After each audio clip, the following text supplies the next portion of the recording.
Hi, everybody. Everybody's kind of starting to join. So we're just going to give it a few minutes before we get started to kind of let people sign in or catch up with their days and get logged in. We do record this, so if anybody doesn't want their face on, you can on the screen, you can turn your video off.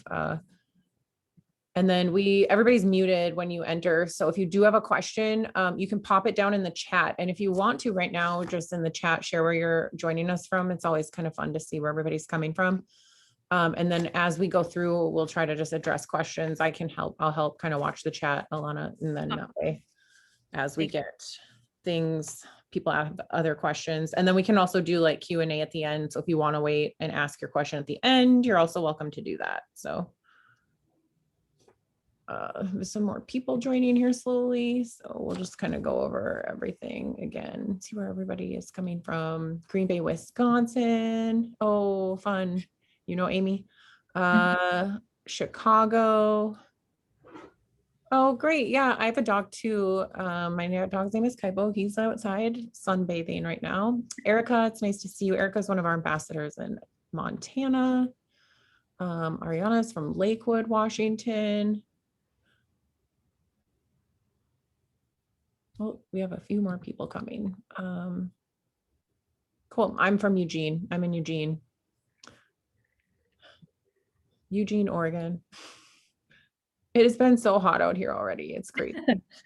Yeah, same here. It's been really dry too. Yeah, I'm not stoked about the dryness. It makes me a little nervous. Ashley's joining from Calgary. Cool. Lots of fun places. So I think I kind of just said this, but I'll probably repeat myself a few times before we get started. So we'll give it like 4 or 5 minutes for everybody to join, to find the Zoom link and join. And then we are recording this. So if you don't want to have your video on, you can turn it off. It will just be in like a speaker view screen anyways. And then if you have any questions, you can pop them in the chat, or you're welcome to save them for the end.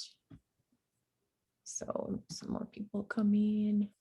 For anybody who's joining, if you want to share where you're joining from, you can share it in the chat. It's always fun to see where everybody's coming from.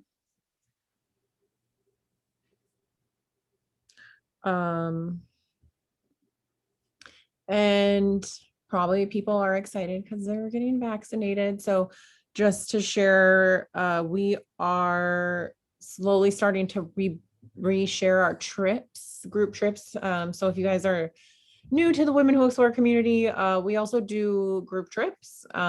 Besides like online classes, we have like small local chapters all over. So Alana leads the Chicago chapter, but we probably have a chapter near you.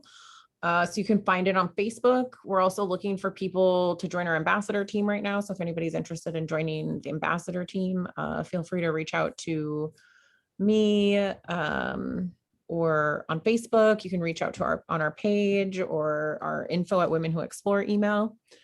And then you can find our trips as we start to share them. They'll be on our website. So we just have a couple up. We have Nepal for next April, and then we have Greece in July. That's my dog. And Alana is going to Churchill in August of 2022 to see the polar bears and beluga whales. So kind of some fun stuff we have on the works. And then we have some other like local stuff that we'll be sharing in the near future. So I'm sorry for my dog is whining in the background because he really wants me to come sit outside with him. I was wondering what that high-pitched noise was. Bush, come here, buddy. He's like, come sit with me, Mom. I don't want to be out here by myself. I have a Vizsla. Come say hi. And he's like super, like he's totally a Velcro Vizsla. So he's really sweet. What time are we at? 5:03. I think like 1 or 2 more minutes yet, and then we'll get started.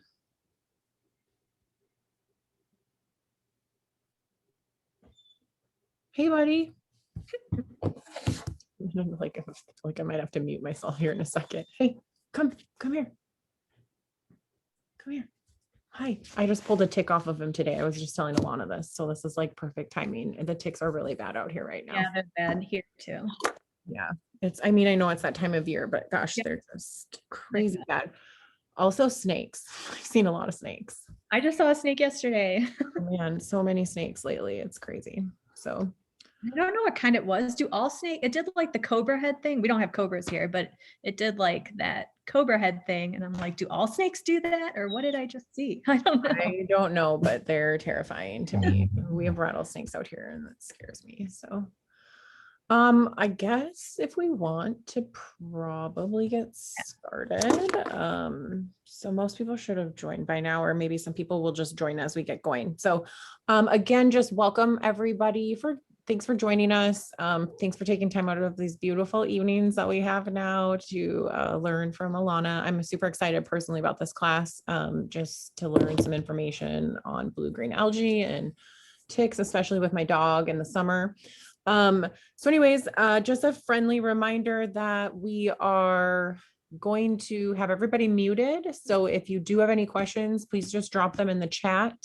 We'll also have a Q&A at the end, and then we are going to be recording this. So if you would prefer to not have your face on any sort of video, just a reminder to turn your video off right now. So I'm going to let Alana take over and introduce herself. And again, if you guys want to drop in the chat where you're joining us from, and then your questions can go there as we go, and we'll just address them as we can. So awesome. Yeah, thanks, Lindsay. So hi, everybody. Thank you guys so much for coming out to the talk today. I wasn't sure how much interest there would be in ticks and algae, and it always surprises me how much interest there is actually. So as Lindsay mentioned, I'm the Chicago Women Who Explore Ambassador, but my full-time day job is an ecological services program coordinator for a local county health department. And so I'm in charge of like monitoring all the surface water in our county. So that's doing the lake monitoring and beach monitoring. So that includes the algae portion. And then we also have a vectors program. So that's doing mosquito and tick monitoring, especially looking at West Nile virus and Lyme disease for ticks. So I realized like with my work job that it really aligns with outdoor recreation, that this is stuff everyone who enjoys the outdoors, whether it's like kayaking or hiking, like you should really know about ticks and blue-green algae. So I'm going to go through a couple of different things, and let's see if I can get, there we go, to move. So the first part I'm going to talk about is ticks, and I'll give an overview of tick species. I'll also talk about how you can reduce your risk to ticks. And then I'll talk about pets and ticks and how to remove a tick, and kind of do some myth busting about, there's a bunch of myth out there about removal tips for how to remove ticks from you, and a lot of them are false. So I'm going to go through that. And then at that point, I'll probably take questions on ticks, because then I'll transition into algae, and I'll talk about what is blue-green algae, how to avoid it, and then talk about pets and algae. And as Lindsay mentioned, drop any questions in the chat too as I go, and we'll get to those as I talk. So there's a bunch of different tick species out there, and they each can carry different diseases. And one tick species can carry multiple diseases. So these are the most common ones in the Midwest, and a lot of them are common throughout the United States and Canada as well. And I'll go through some maps that kind of show you the locations for these ticks, the habitat. But the most common one that we typically talk a lot about is the black-legged tick, also known as the deer tick. So another thing to note is that a lot of ticks have multiple names. And so this is one of them, the black-legged or deer tick. And this is talked about a lot because it's the main one that carries Lyme disease. And this is really common in the northeast part of the United States, as well as the Midwestern portion. The Lone Star tick, that's the one in the middle. This is more in the southeast and eastern United States, but it's definitely moving its way north into the Midwest, especially with climate change as things are warming up. It's kind of expanding its habitat. And this one made the news a couple of years ago because it's one of those that it can transmit that disease that gives you an allergy to red meat. So you might have heard that in the news. That's the Lone Star tick. On the right is the American dog tick.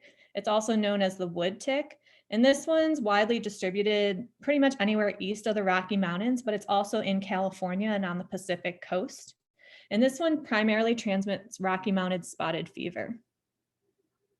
So I'm located in the Midwest, so some of this information is a little bit Midwest based, but then I'll show you some other regions as well. So this is a map of the black-legged tick distribution. So you can see it covers a good portion of the United States, especially everything east and Midwest and Southeast.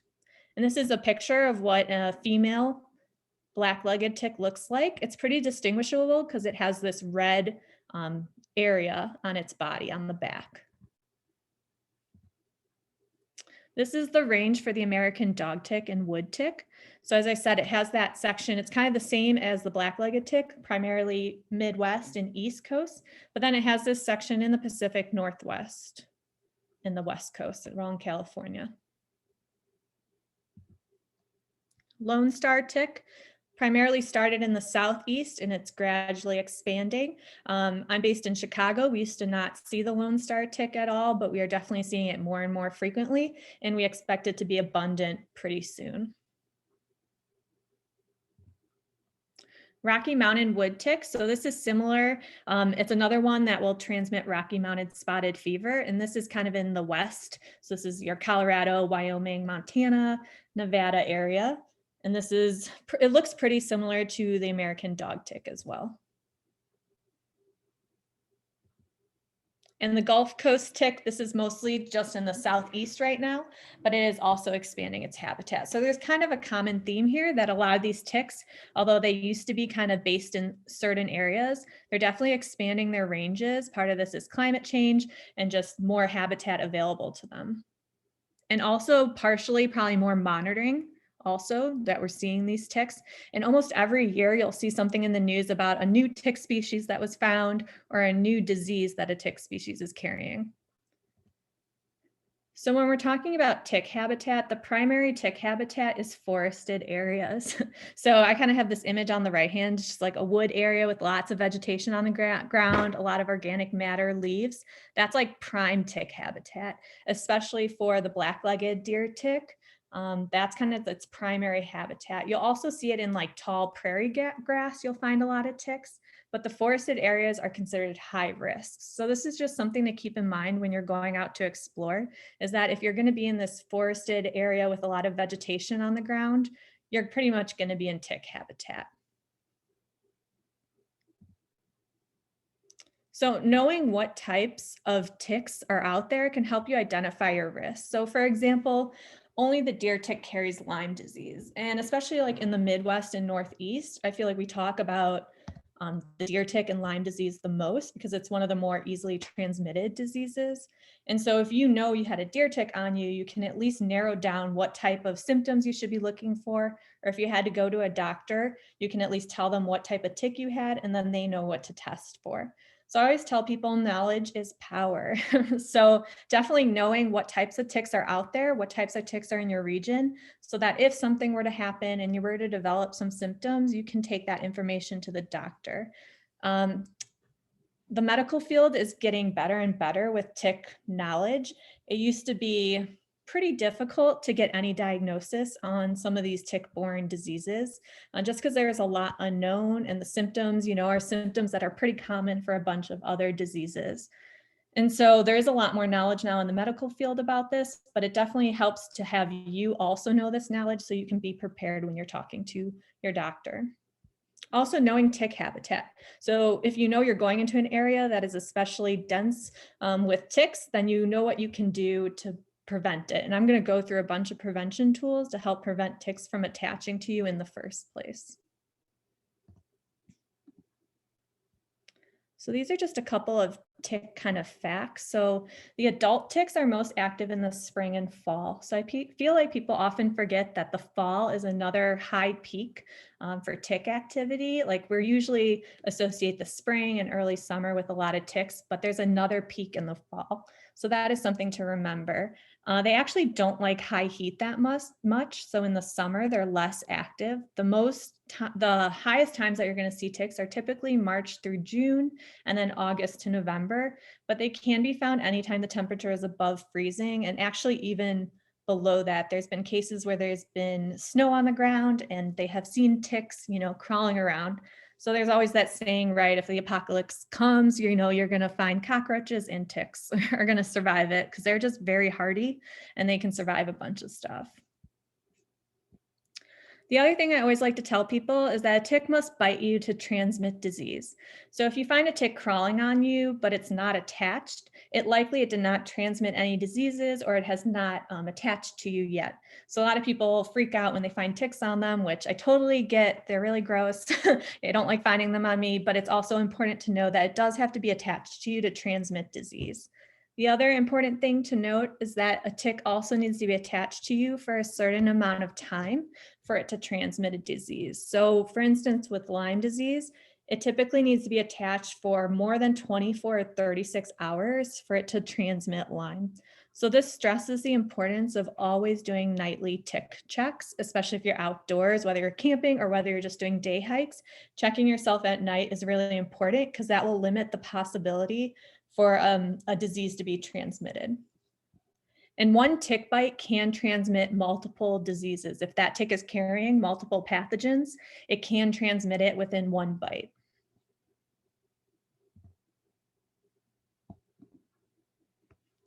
So I'm going to talk about a couple of things that you can do to reduce your risk to tick bites. And I'm going to go through a couple of things. You don't need to do all these things. It kind of depends on your personal risk factor in the outdoors. So I do most of these because I not only work outside, but I play outside and I'm also doing tick monitoring. So I do not want to find any ticks on me. So I will use a bunch of these different products I'm going to show you.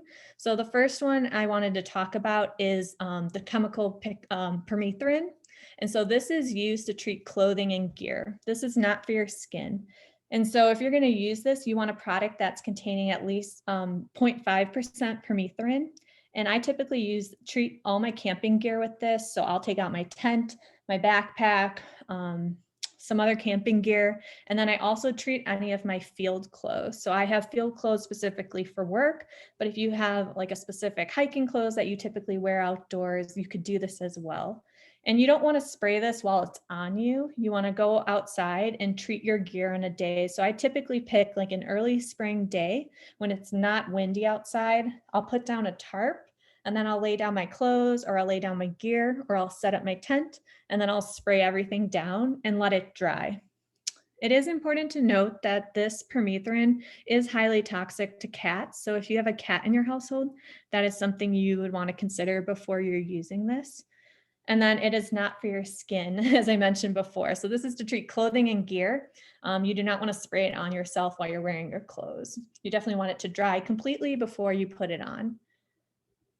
And so this is something that's really useful and it works pretty well. It also lasts with your clothes for multiple washes. So you don't have to do it every day or every week. You can do it once kind of in the beginning of the season. And then if you're using your stuff a lot, you could do it again in the fall when there's another peak of ticks. And that's typically my protocol for my own gear.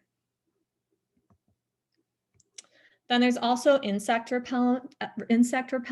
So these are all the US EPA registered insect repellent for ticks, and they can contain different types of chemicals. So DEET, picaridin, and then this oil of lemon eucalyptus are all registered products that are to use for avoiding tick bites. And so this is something that you can spray right on your clothing, right on yourself, and you can use this daily if you are going out hiking. I have found that the picaridin seems to work best for my use, but they all are registered products for the same thing. I like the picaridin because if you've ever sprayed like DEET on your leggings, you'll know that they like stain them. And I also just don't like the smell of it. And I feel like picaridin doesn't stain any fabric, and it also just has a nicer smell, but it's still a chemical. So that is something to consider. The oil of lemon eucalyptus is a more natural ingredient, but is not recommended for small children. So that is something to consider as well. One of the best things you can do to prevent tick bites is just checking your clothing and gear and yourself for ticks while you're outside. So I always tell people to make tick checks a common practice when you're adventuring outdoors. So just make that part of your normal routine. So every time you're coming home at night, you're checking yourself. I always give this tip out is when I get home, I always throw all my clothes immediately in a dryer on high heat for at least 10 to 20 minutes. So ticks really do not like high heat. And by doing this, it will kill any of the ticks that are like crawling on your clothes that haven't attached yet. But if you didn't throw them in the dryer, then they would be like crawling around your home, and then they have the chance to attach to you. So if you do this right away when you get home, it can help prevent one method for it to attach. Also, taking a shower as soon as you can and do a tick check. I know this is difficult if you're in the backcountry or if you're camping for a couple of days, but it is important when you're camping or in the backcountry to even check yourself every night as much as you can. I know there's like hard areas to, especially if you're backcountry camping or camping alone, there's areas that you will not be able to see if there's a tick on you, but do your best. They do like to hide in kind of like nooks and crannies. So like your armpit, your belly button, places like that. And they typically obviously will kind of attach to themselves first on your lower half of the body. So if you're walking through brushy habitat, you can also just kind of look down every once in a while you're walking and take a little assessment of if there's any ticks on your pants and kind of brush them off, you know, throughout the day. I'm going to talk a little about pets and ticks. So this is my dog Coda. I'm also a dog person, and I bet a lot of people on here are as well. And you will know that our pets are tick magnets. So one time I took my dog out, and I'm not even lying, I found over 30 ticks on her, and it was horrendous. And she is black and furry, and it's really hard to find them on her. And I was like, never again. So sometimes I do limit in the spring. If I know I'm going to an area that has a lot of ticks, sometimes I just will not bring my dog because I don't want to go through that situation again. But there are things you can do to prevent ticks from biting your dog. And so obviously using like flea and tick medicine. So it won't prevent ticks from attaching to your dog, but what it will do is once the tick bites your dog, it will die after it bites it. And so that's what I noticed when I found all these ticks on her. They were all dead, which is good because then they can't transmit the disease. Because similar to humans, it does have to be attached for a certain amount of time for it to transmit. There is actually a Lyme vaccine for pets. My dog gets it, but it's important just to talk to your vet about different options that may be right for your dog and for your situation. And then it's really important to monitor any symptoms. So if you do find a tick attached to your dog and you notice any weird symptoms like lethargy or difficulty standing up, like sometimes they'll get hind leg like paralysis from tick bites, you want to bring it to the vet immediately. And you also want to mention that you found a tick. So I know many people who've had their dogs kind of experience tick-borne illnesses. They all recovered, but it can be pretty scary at first when you don't know what's going on with your dog. But they can definitely test for those diseases at the vet and at the vet doctor.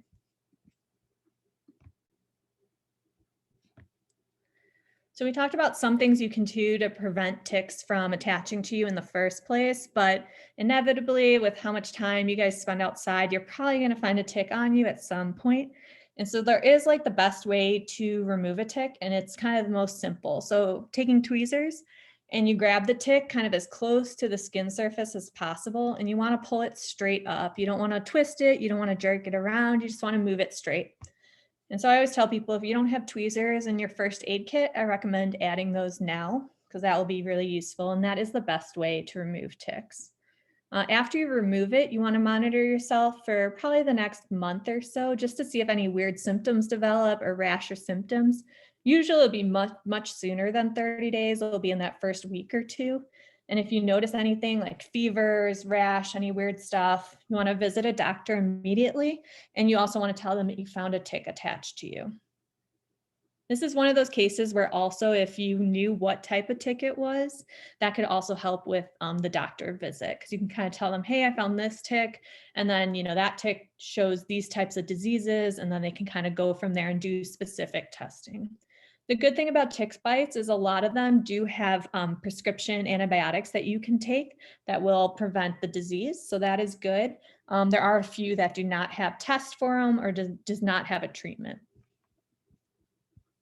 If you find a tick attached to you, you can also save it. Some people will put it in a Ziploc bag and write the date on it and keep it for a month or so to see if you develop anything, because there are some private labs that will test for tick pathogens. Typically, it runs around $50 a tick. There are some places that charge much more than that. And I think maybe the cheapest one I saw was around $35. And I did include a link here. It's called Save the Tick. That will show you a bunch of different laboratories that will do tick testing. So there is kind of a caveat with that. So the CDC does not recommend testing individual ticks because it can give you kind of a false sense, because just because a tick has a certain disease doesn't mean that it transmitted to you, even though it was attached to you. It can also show some like false negatives or false positives, but if you are experiencing symptoms, this could be a helpful way to talk to your doctor about it. Oops. So I mentioned that there's some myths out there about removing ticks, and around this time of year in the spring, I feel like I always see these on social media and it makes me so mad. And so I definitely want to share these with you. So some things you do not want to do to remove a tick is using a lighter or a match, like heat source, to let it move out of you, or smothering it with nail polish or Vaseline, or any type of alcohol or lemon juice, vinegar, dish soap, anything like that. And so what's frustrating about these is, yes, if you've used this, the tick will come out of you. It will like kind of retreat. But what it's doing in the process is actually like regurgitating into you. And so it's actually increasing the risk of disease transmission. So there's a lot of false information out there because they'll show you, hey, the tick will come right out if you put a heat source next to it. And while it is coming out, it's also increasing the risk of transmission. That's why the tweezers are one of the best, because you grab it right by the head and you just pull it straight out, and it doesn't have that time to regurgitate into you and do extra transmission of diseases. So somebody go had a question quick. What are your thoughts on the tick kits that some pharmacies and outdoor gear stores sell? Yeah, so that's a good question. I actually don't even know what's all included in the tick kits. I know there are like the key ring, there's called like a tick key. That's useful. That can be used to remove ticks. If there's really, I mean, if there's all you really need is tweezers. So tweezers or like one of those tick rings, those will be good. If there's a whole bunch of other stuff in there, I'm not sure if it's necessary. And I haven't really looked through some of those tick kits. So some of it might just be extra stuff that's not necessary, or that you might have in your first aid kit too. I'm sure they probably have like an antiseptic or something like that in there just to clean the area once you remove it, or like a Band-Aid. Yeah.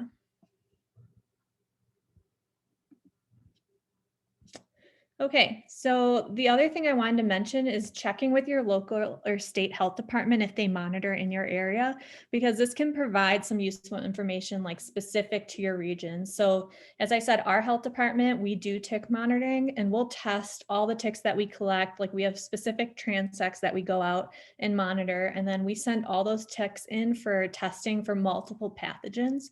So then we have information for our region about like, what's the percentage of ticks that we're testing that are showing positive for Lyme disease. And for us, you know, we're in that 40% range of the deer ticks tested are showing positive for Lyme. So this is some useful information, especially if your area, you know, is showing 80% positive, or if it's only showing like 10% positive, you can just kind of help weigh your overall risk when you're outside in the outdoors.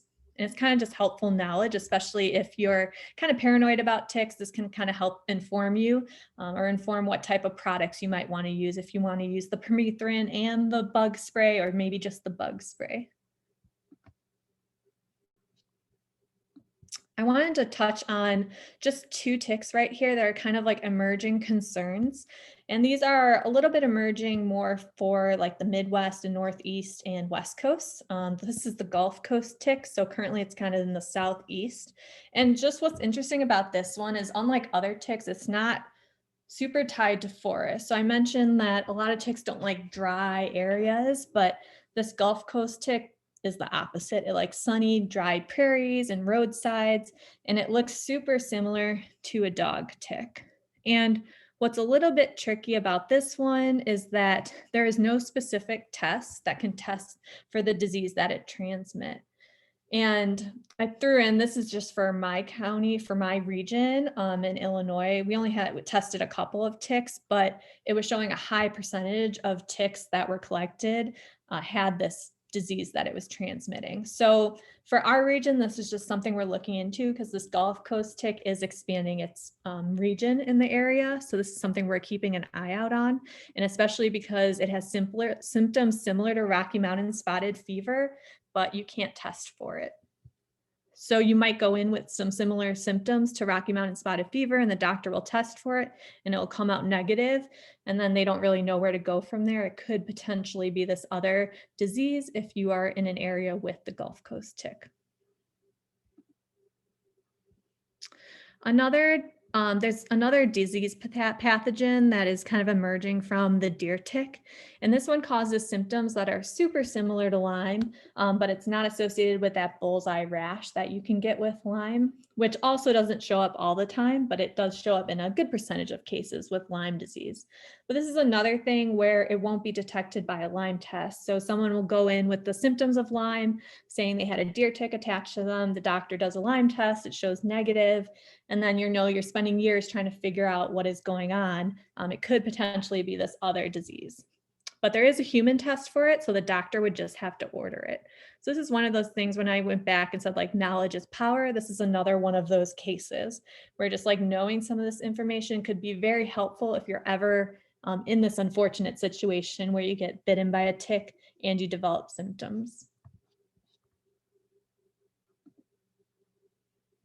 So my biggest takeaway for the tick portion is that it's really helpful to learn to identify ticks, because if you were bitten and you develop symptoms, then it can really help guide your next steps. And then tick checks are super important and preventative for disease transmission, especially since ticks have to be attached to you for a certain amount of time. If you can do your nightly tick checks, it will definitely help lower the chance of any disease transmission. And then preventing ticks from biting you in the first place is a really good way to just prevent tick bites. And using tweezers to remove is the best. Some extra tips that I like to tell people are lint rollers are great. So I usually have a lint roller in my car. So when I get back from a hike, I can do the lint roller on my clothing and it will pick up any ticks that were on my clothing. I even use it on my dog sometimes. I'll do the lint roller on her to pick up any ticks. And then wearing light colored clothing is also helpful because they are typically black or dark. And so if you're wearing light colored clothing, you can spot ticks more easily. And then you can also tuck your pants into your socks to limit any space where the ticks might be able to attach, because ticks aren't going to jump, but they will attach to you. And typically you're walking through high brush, they're going to attach at your waist level or lower. And so preventing places where they can attach to you in that area is helpful.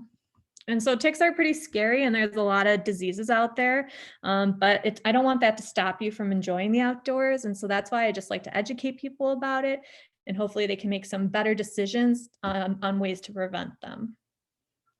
So before I move on to algae, I wanted to take any questions you might have specifically for ticks, and then I'll move on to blue-green algae. I see the lint roller tip is genius. Yeah, it's really good. I love the lint roller tip. It's great. Just put it in your car and it's just an easy way to get ticks off you. Any other tick specific questions? Okay, I'll move on to blue-green algae now. So transition. So now we're going to talk about surface water quality and blue-green algae. So I think Lindsay mentioned early on, but yeah, blue-green algae has been making a lot of headlines in the news, especially related to dogs and dog deaths. And so similar with ticks, just being able to identify what could potentially be blue-green algae is super helpful. And I always tell people, when in doubt, stay out. If the water looks like this, one, you should not be swimming in it, and you should definitely not let your pet be swimming in it. So blue-green algae goes by many different names. So you might have heard it called blue-green algae or harmful algal blooms or cyanobacteria. So these are all different names for blue-green algae. And these algae blooms form when typically it's warmer water, pretty stagnant water, and it'll form these scums on the surface. And I always like to tell people that cyanobacteria are a natural part of lakes and ponds. It's actually one of like the earliest life forms. They've been around forever. There's data going back showing, there's potentially dinosaur kill-offs from these blue-green algae blooms and cyanobacteria. So it's not a new thing we've been dealing with, but it has gotten a lot more of attention in recent years. And it's definitely most common in summer and early fall.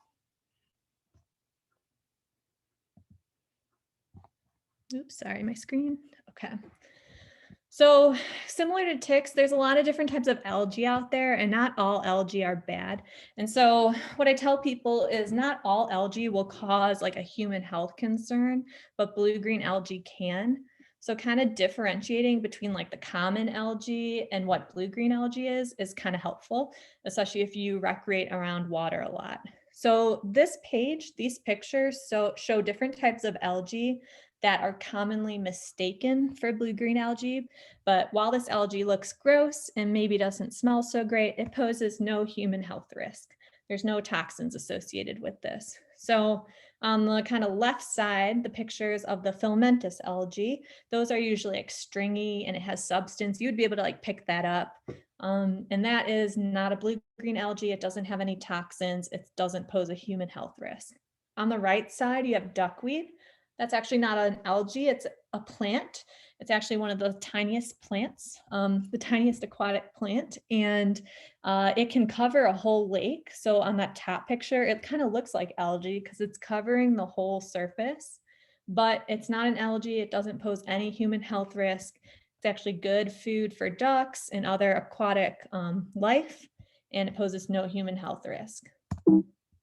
When we're talking about blue-green algae, we're talking about things that look like this. And of course, there's no simple like blue-green algae always looks this one specific way. It can take on many different appearances, but these are kind of the common ways that it can look and the common terms on how we like describe what blue-green algae looks like. So it can be commonly described as pea soup or spilled paint. So kind of have that blue-green spilled paint look. Or it can kind of look like these green clumps that almost resemble grass clippings sometimes. These are all different types of blue-green algae. So why are we concerned with blue-green algae? The main issue is that blue-green algae can produce an algal toxin, and then that poses a health risk to people and animals when it's exposed in large quantities. The biggest concern is ingesting water. And so typically our biggest concern is with small children and pets because they have a lower body mass. And also they're more likely to ingest water than adults are when they're swimming. And like I mentioned in the first kind of slide with blue-green algae, when in doubt, stay out. So blue-green algae is pretty tricky because there's a lot of actually active research still going on. Just because blue-green algae is present, so you like this photo, if you see this, just because it's there doesn't mean there's toxins present. And there's a lot of research going on to try to figure out, well, why in some cases is there toxin present and in other cases it's not. And there's still not a good answer on that. So that's why kind of the most generic thing is to say, well, when in doubt, stay out. If you're seeing this water, and this is a picture of a beach area, you can kind of see the buoy line here. So this is a swimming beach area that was just full of blue-green algae. You don't want to be swimming in that. And it kind of seems like common sense, but you would be surprised by how many people still want to go in the water when it looks like this. So I mentioned it can contain a number of toxins. So these are the different types of the most common toxins that we see in blue-green algae. You'll see microcystin, you'll see cylindrospermopsin, and you'll see anatoxin. And then in the middle column, you'll see these are the kind of the common health effects that are associated with those toxins. So these are the things you're kind of looking for if you happen to be around blue-green algae or your child was around it or your dog. So like abdominal pain, tingling, burning, drowsiness, incoherent speech, as bad as to kidney damage and other effects. And I will mention with dogs that it can be pretty quick between when they drink the water to when they're experiencing symptoms. So the best thing is to definitely be careful of where your dog is drinking water from. If it looks green, just it's best not to let your dog drink from that water. And I know that's easier said than done sometimes, because sometimes dogs are ahead of you, or you're not right by them and they're up drinking water, but definitely keeping an eye on them and keeping an eye on the water that they're drinking. I have two questions. Yes. One is, can this be in rivers? Yes. Okay. And is Yep. it like in typically like buildup areas of rivers, or can it be in like free flowing water? It can be in free flowing water, but typically it's less likely in rivers that are like moving swift and like quickly. If they have like a pretty good current, it's less likely. It would more be in like backwater areas or places that would be like slower current, where it would have more time for the algae to kind of develop and bloom. But it can definitely be in rivers. That was like a big issue in Ohio. They had a really bad bloom out there. Okay. And then the other question is like some lakes are really big, right? So Mhm. like if can it be in like one area of the lake and not in another? Yeah. Or how? Okay. Yep. So yeah, so it can be very site specific. So it can be, like you mentioned, it can be in one area of the lake and not in the middle. And so typically you will find them, they will kind of congregate along the shoreline. And typically like kind of the center, like the deeper part of a lake would be more clear. And we've done testing where we'll test the bloom area where we're seeing the bloom, and then we'll test the area where we're not seeing the bloom. And in most cases, the toxin is kind of um, only in the bloom area. But there can be cases where you won't even see a bloom and there will be some toxins present, and it's less likely and more rare, and probably the situation is the toxins are actually released when the algae is dying. So especially at the end of kind of the life cycle of this algae, when they kind of die and disappear, there could actually be a spike of these toxins. So not to like freak you out more, but sometimes you won't see the bloom and there could be toxins present. But in most cases, the toxins will be at the highest density in the bloom area. So yeah. We have a question. So Yeah. what if there is a bloom on one part of the lake and you can still filter water in another area? Yeah. And you still filter water in another area? Yeah. So yeah, you probably, and this is kind of one of those things where I'm going to tell you probably yes, that it would be okay, because we have done testing where one area of the lake will have it and the other area won't. There is always that little risk that it could be in that area where you're filtering. But for the most part, the toxins are concentrated in that area. The tricky thing is the bloom will move around dependent on wind as well. So it could be on one side of the lake one day and then it'll move to the other side of the lake the next day. Also, these blooms they could dissipate quickly. So sometimes they'll pop up overnight, but then they'll be gone the next day as well, especially if there's like a rain event or it's windy. It'll kind of break up the algae bloom and then it'll be gone, and the toxin levels will go down to normal and there won't be any toxins present. So in general, it should be okay, but there's always a chance that there could be toxins present if there's an active bloom on the lake. I would try to recommend like getting your water source somewhere else if possible, if you know there's a bloom going on at that specific time while you're there. But if it's your only option and it's on the complete other side of the lake, that's probably your best bet. I have another question. Mhm. Um, oh boy, I think I might have just forgotten what it was.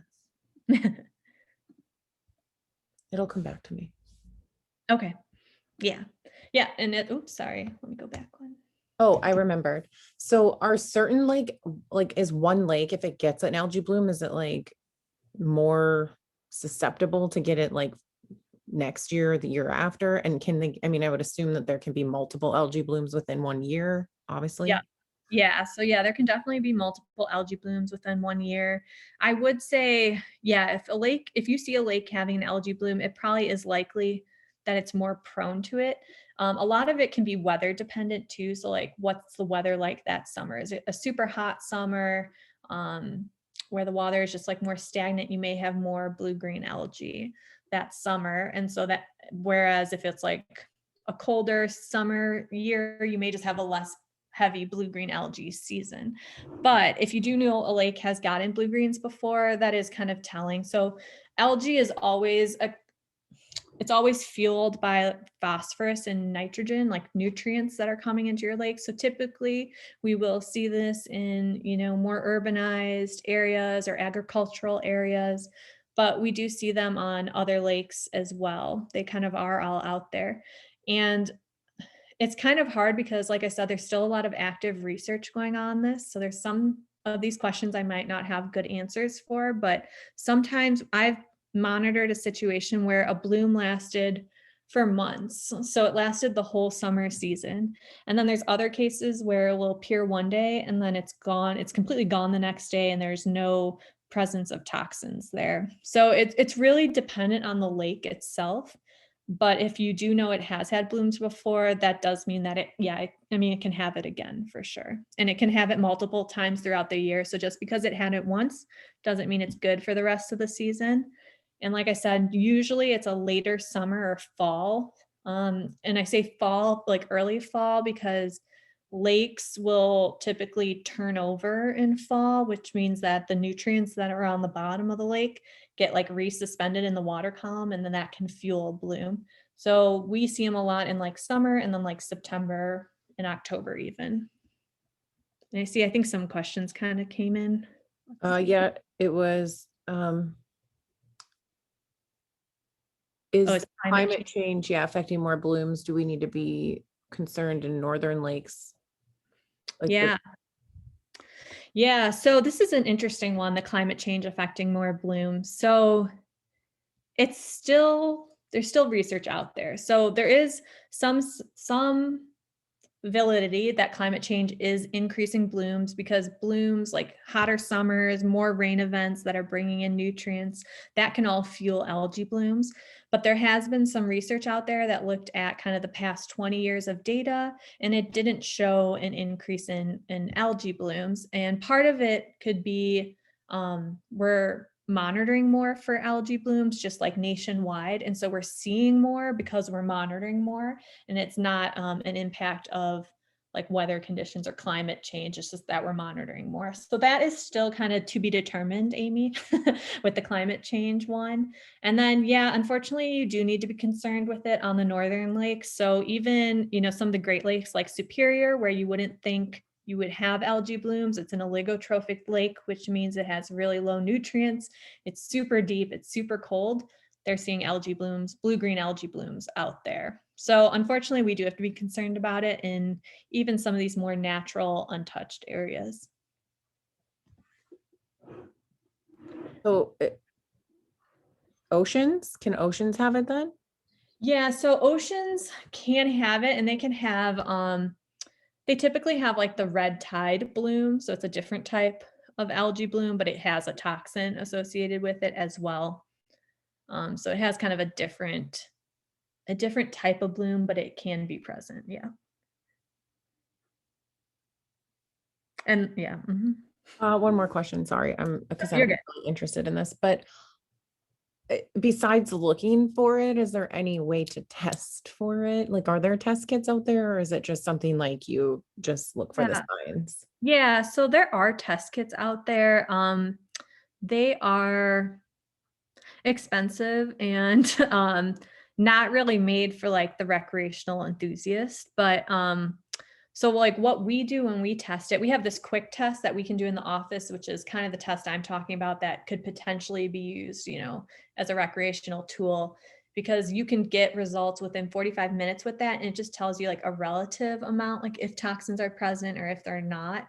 And then when we do that first, and then we can notify like a lake that yes, there are toxins present, and then we send it out to a lab to be further analyzed. But the time frame on getting that result analyzed could be like a week, which isn't super helpful for people if they're out, if they want to go out that next day. You need to have a sign up that says there's blue-green algae bloom.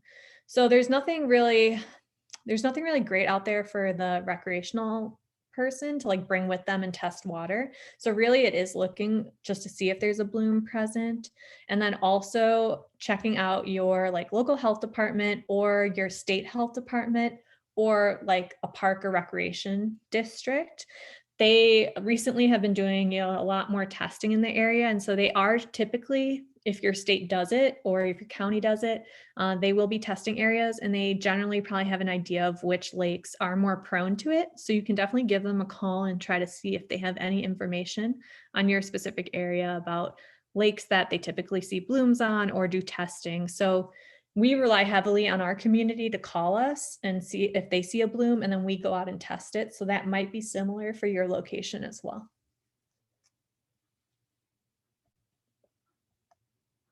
Any more questions before I kind of go on?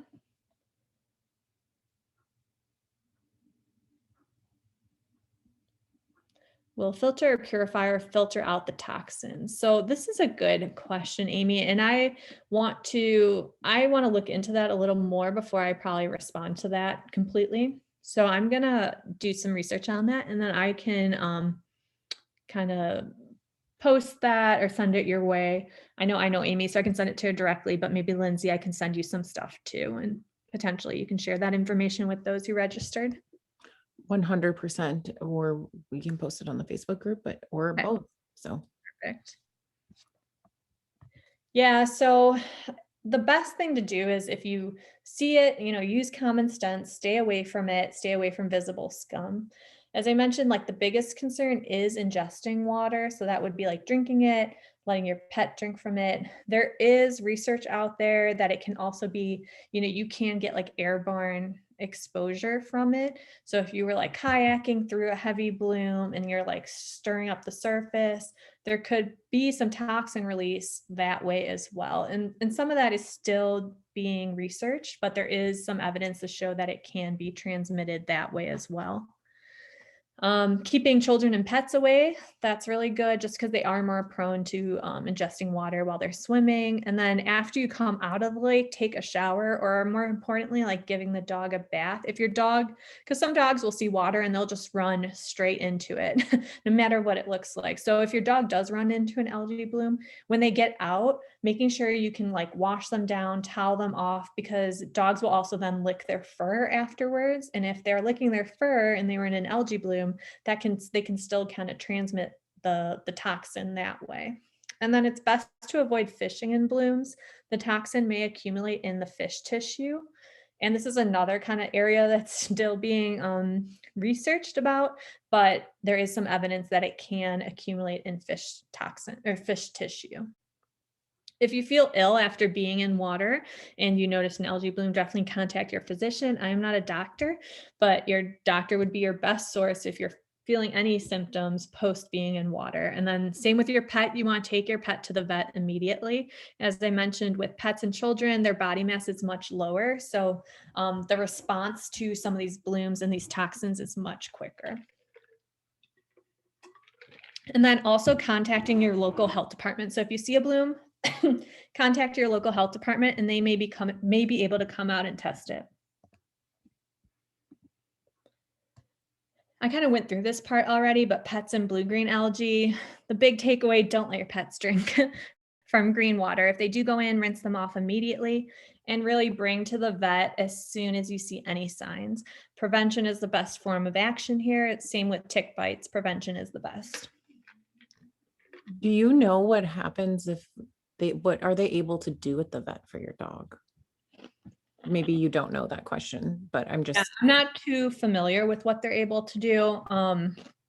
But I do know there has been cases where they're brought in and they are able to do, I don't know if there's not a specific like treatment. They're probably able to treat the symptoms that are showing up in the dog. But it is very time dependent for that. I know I've read some really heartbreaking stories. It's yeah. Whew, scary stuff. Yeah. Oh yeah, sorry. So that's kind of the end of my like formal presentation, but I'm definitely like willing to take more questions or talk about blue-green algae more. There's kind of a ton of information out there. And I know I probably like just scared you guys all a lot more than you probably needed to be, but I just think it's useful to know about it, because if you don't even know, you might get into a situation and not know how to treat it or not know what to avoid. So really having that knowledge is what's going to help you best. I was scared already, so I feel a little bit better. We see them out here. There's like a lot of lakes that have like signs that like they get it on a yearly basis. So yeah. And my dog is definitely the one who like runs up to the lake and wants to. Yeah. And I'll say, like I said, typically like late summer, but it is like I was just out today monitoring 2 algae blooms, and it's beginning of May, which is pretty early for us to see them. So they are happening earlier and earlier. Do you think it's because of the hot weather or like? Yeah, it definitely. It could be part of the hot weather. We've been having hotter weather. Sometimes it will happen also after like heavy rainfalls because it will bring more nutrients in, but we haven't really had rain here for a while. So it's typically probably the weather or something else that could potentially be going on too. If there's like a nutrient issue, like septic problems, if that's an issue in your area, if you have a lot of houses on septic that back up to a lake and there's like a septic leak, that could be fueling algae blooms. So there could be other sources that are not like natural that are contributing. What about puddles or like? You Because probably that's won't like stagnant see, water, right? yeah. I mean, I guess it depends on how big. You won't see blue-green algae in a puddle. They'll probably dry out before the blue-green algae would be able to develop in that situation. But definitely like ponds, like small little ponds, you'll see them in that. Okay. Good stuff. Anybody else have questions? I feel like I've been like the question girl here. Oh, blue-green algae can also be red in salt water. Yeah, Yeah, I've seen the that's like red algae. tide. Yeah, Mhm. I've heard about those too. Um, Crazy stuff. Cool. Well, does anybody else have questions? What are the symptoms in humans? I Yeah. remember vomiting, diarrhea, Yeah, I'm gonna go. Because there's a whole bunch. knee So yeah, damage. Yeah. kind of list. And it depends on which toxin, but Amy, I just threw it up on the screen. But yeah, abdominal pain, vomiting, diarrhea, um, liver inflammation, pneumonia, kidney damage, tingling, burning, drowsiness, incoherent speech, respiratory issues. It could really range. It could also just be like a rash on you. You could just have like a skin irritation from it. So it could be minor or it could be really severe depending on your body. Yeah. Do you think you would have like some of the minor things first before you got like, would you have like the abdominal pain and the vomiting before you like went from to respiratory paralysis? So yeah, ideally, especially if you're like an adult, I think with the kids and the pets, sometimes it could just um, be very intense right from the start. Yeah, crazy. But there aren't too many cases of like identified in humans. Part of that is probably because it's just hard to correlate. Like someone maybe doesn't put it together. Maybe they start feeling sick a day or so after and didn't realize, well, I was swimming in the lake yesterday. And so there aren't a lot of like human cases on it. There are a bunch of pet cases on it, or even like livestock. Mm. I didn't even think about that, like other animals, but yeah, Mhm. it was like deer, whatever. I mean, Yeah. crazy stuff. Yeah, cool. Does anybody else want to chime in with any questions on this or ticks if something else came to mind? Otherwise, I think we'll wrap up. Okay. Cool. Well, yeah, thanks everybody for joining us.